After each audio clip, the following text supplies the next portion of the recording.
Hey everybody, I'm Dr. K, and welcome to Fat Loss Secret number 7, differentiating exercise programs, why most fat loss programs fail, and why most people don't get results in the gym. I think this is a critical thing to consider, and the truth is, I wouldn't have expected you to know this. Now if you do, kudos to you, that's great. That's great. Now share your information with everybody else by commenting on my blog. But let's talk about the fundamental difference between, for example, a sport-specific or a strength or an endurance or a lowering blood pressure or a fat loss program. You know, each one of these programs requires different parameters, and without being a certified strength and conditioning specialist, a kinesiologist, a health and fitness specialist, or a physical therapist, it's very difficult to know any of this information, especially when you just type in exercise in Google and you try and see what comes up, or you type in fat loss and everybody's got a different take.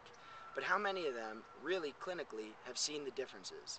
You know, when do you do 10 reps? When do you do 15? And what is it about interval training that allows you to get fat loss, whereas strength training at a very low repetition range, instead of doing 50 seconds as fast as you can go, can also get fat loss? You know, it's different mechanisms, but why does one work better than the other? And why can the two extremes work so well, but the middle ground doesn't? You know, by differentiating your goal and purpose in your gym program and your fat loss program, your results are going to show it. There's no question about it. So, for example, if you are diabetic, then you really need to be exercising on a scale of 0 to 10, 10 being passing out, exhausted, so difficult in terms of intensity, and 0 being laying in bed doing nothing at all. Between a 4 and a 6, if you exercise above that, exercise no longer acts like insulin, and so your body has a really hard time consuming its sugar. Well, too much sugar gets laid down as fat, so if you can't consume your sugar, your body fat's going to increase. In this case, it's actually a different recommendation than it'd be for somebody else. So when's the last time that somebody actually took a look at you as an individual and helped guide you through the right answers with your fat loss program? That's why I offer the half-an-hour bonus phone consultation that I just added to Lift Hard, Play Hard. The truth is, I want to help you, and I want to make it customized to you.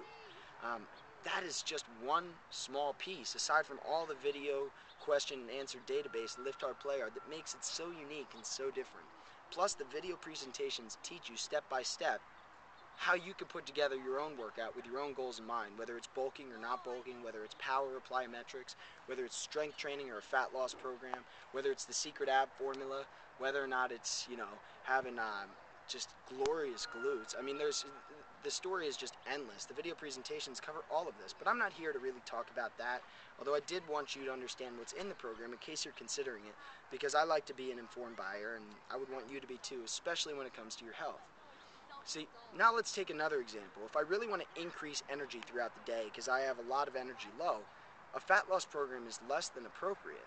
And if I know that my goal is fat loss, but I could never ever put the intensity in the gym until I have more energy because I have demands at home, or my children need me, or my grandchildren need me, or work is just absolutely crazy, the first thing that I would consider doing is boosting my energy, which is going to happen through higher repetition sets, but not as hard and as fast as you can go. Instead, they would be circulation based with very little rest, with the entire intention of the workout program being to boost your energy over a period of 3 to 6 weeks. Well, what would you do with more energy? Now you can work on your fat loss goals and think long term instead of short term. Because remember, your fat loss program is going to be a higher intensity program by pure definition. So if you're not ready for that to be able to reap the fat loss benefit you're looking for, perhaps you ought to consider energy first. You know, if you've never strength trained before, if you have no experience with that, it's going to be awfully hard to build any amount of muscle in your body, especially when you have to consider so many other factors: form, supersets, giant sets, circuits. So why not take a little bit more time in the beginning, spend a little bit extra time in the gym, rest longer, and put in single exercise doses until you build a little bit more muscle mass, consuming the correct diet. And by diet I mean nutritional habits. I mean actually consuming real food, not dieting. Enough protein to be able to build the muscle, and then come back and hit the high intensity. Can you see how these approaches would be different?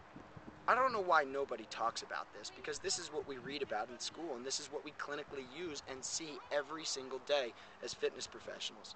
As both a doctor of physical therapy and a fitness professional, it's my job to provide you with the gold standard of information out here when it comes to your fat loss and fitness results. So thanks so much for joining me today. I'm Dr. K, and I'm here to support you.